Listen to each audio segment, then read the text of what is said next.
ശ്രദ്ധിച്ച് വീഴില്ലേ? അച്ഛാ എന്നെ ഡിസ്റ്റർബ് ചെയ്യരുത്. ഞാൻ ഇങ്ങനെ വീണു വീണാ പഠിക്കുന്നത്. വീണ് വീണ് പഠിക്കേ? അതെ അച്ഛാ, വീണ് വീണ് പഠിച്ചാലേ പഠിപ്പ് തലേ കയറുമെന്ന് എന്റെ ഫ്രണ്ട് പറഞ്ഞു. ഓ, അതുകൊണ്ടാണ് സോഫേന്റെ മേളിൽ നിന്ന് വീണ് വീണ് പഠിക്കുന്നത്. വീണ് വീണ് പഠിക്കാന്ന് പറഞ്ഞാ അതൊരു തമാശയാടാ. അത് തെറ്റായിട്ട് മനസ്സിലാക്കുക നീ ഇപ്പൊ ചെയ്യുന്നത്. ഞാൻ എങ്ങനെയെങ്കിലും ഇവിടുന്ന് പഠിച്ചോളാം, എന്നെ ഡിസ്റ്റർബ് ചെയ്യരുത്. സ്കൂളിൽ പോകാൻ സമയമായി. ഭക്ഷണം കഴിച്ചിട്ട് പോകണ്ടേ നമുക്ക്? സോറി അച്ഛാ, എനിക്ക് ഭക്ഷണം കഴിക്കാൻ സമയമില്ല.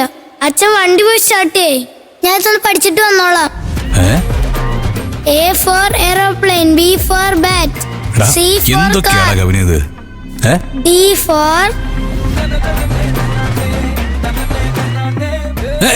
for dog. ഇങ്ങനെയൊക്കെ കാണിച്ചു കഴിഞ്ഞാൽ വലുതും പറ്റും നിനക്ക്. എനിക്ക് വേദനിച്ചാലും കുഴപ്പമില്ല, എന്നാലും എന്നെ ആരും ക്ലാസ്സിൽ നാണം കെടുത്താൻ ശ്രമിക്കരുത്. ആരാടാ അവള്? അവള് തന്നെ. ഞാൻ ഇന്നലെ പറഞ്ഞില്ല അച്ഛാ, എന്റെ ക്ലാസ്സിൽ പുതുതായിട്ട് ഒരു സാധനം വന്ന് കേറിയിട്ടുണ്ടെന്ന്. പേരാണെങ്കിൽ നിലാവുന്ന. അത് ശരി.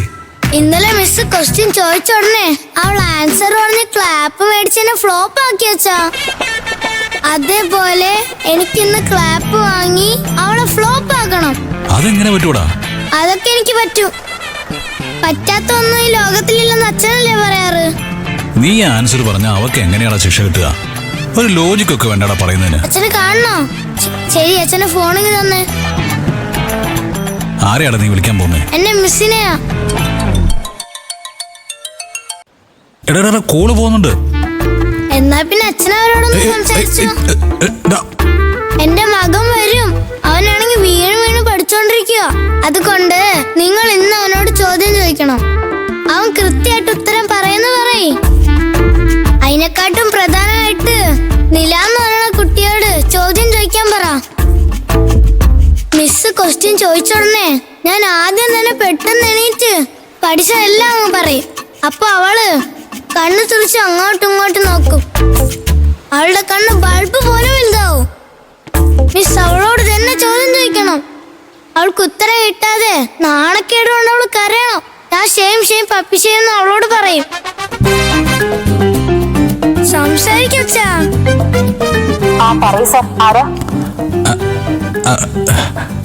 അത് പിന്നെ ഞാൻ കവിന്റെ അച്ഛനെ സംസാരിക്കുന്നത്. പറഞ്ഞോളൂ സർ. വേറൊന്നുമല്ല, കവിൻ ജനറൽ നോളജ് ക്വസ്റ്റ്യൻസ് എല്ലാം നന്നായിട്ട് ബൈഹാർട്ട് ആക്കിയിരിക്കുക. നിങ്ങൾ ജനറൽ നോളജിൽ നിന്ന് കുറച്ച് ക്വസ്റ്റ്യൻസ് അവനോട് ചോദിക്കേ. അവൻ നന്നായിട്ട് ഉത്തരം പറയും. Okay sir, I will take care. പിന്നെ കവിനോട് മാത്രമല്ല, നിങ്ങള് ബാക്കി എല്ലാ കുട്ടികളോടും ചോദിക്കണം. എന്താ സർ അത് മാത്രമായിട്ട് പ്രത്യേകം മെൻഷൻ ചെയ്യുന്നത്? അല്ല,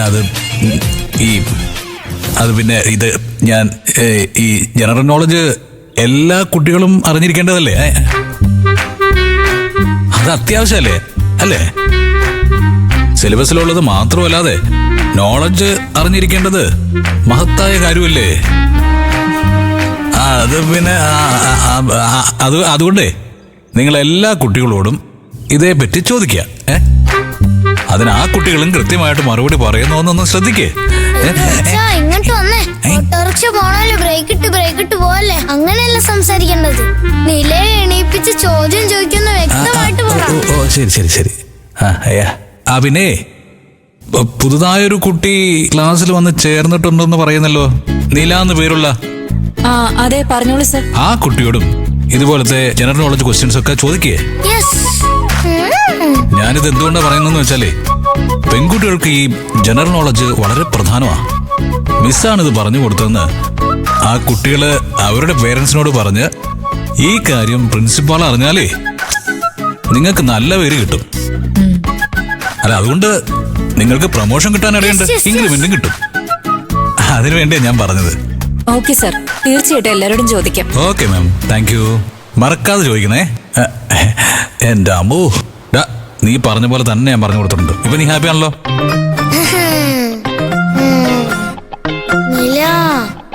നിനക്ക് വെച്ചിട്ടുണ്ടടി. സ്കൂളിൽ പോവാ.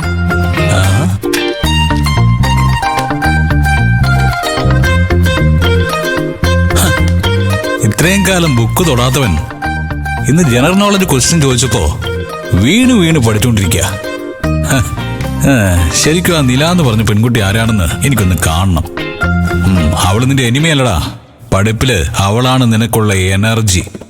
അവളെ കാണിച്ചു കൊടുത്ത് നിന്നെ ഞാൻ നന്നായിട്ട് പഠിപ്പിക്കൂടാ. അച്ഛാ, ഞാൻ സ്കൂളിൽ പോവാ, റെഡിയായി നിക്കുവാ. ഒറ്റക്ക് സംസാരിക്കണല്ലോ. വാ, വാ, വാ, വാ, വാ, പോവാം, അച്ഛാ, പോവാം. വാ.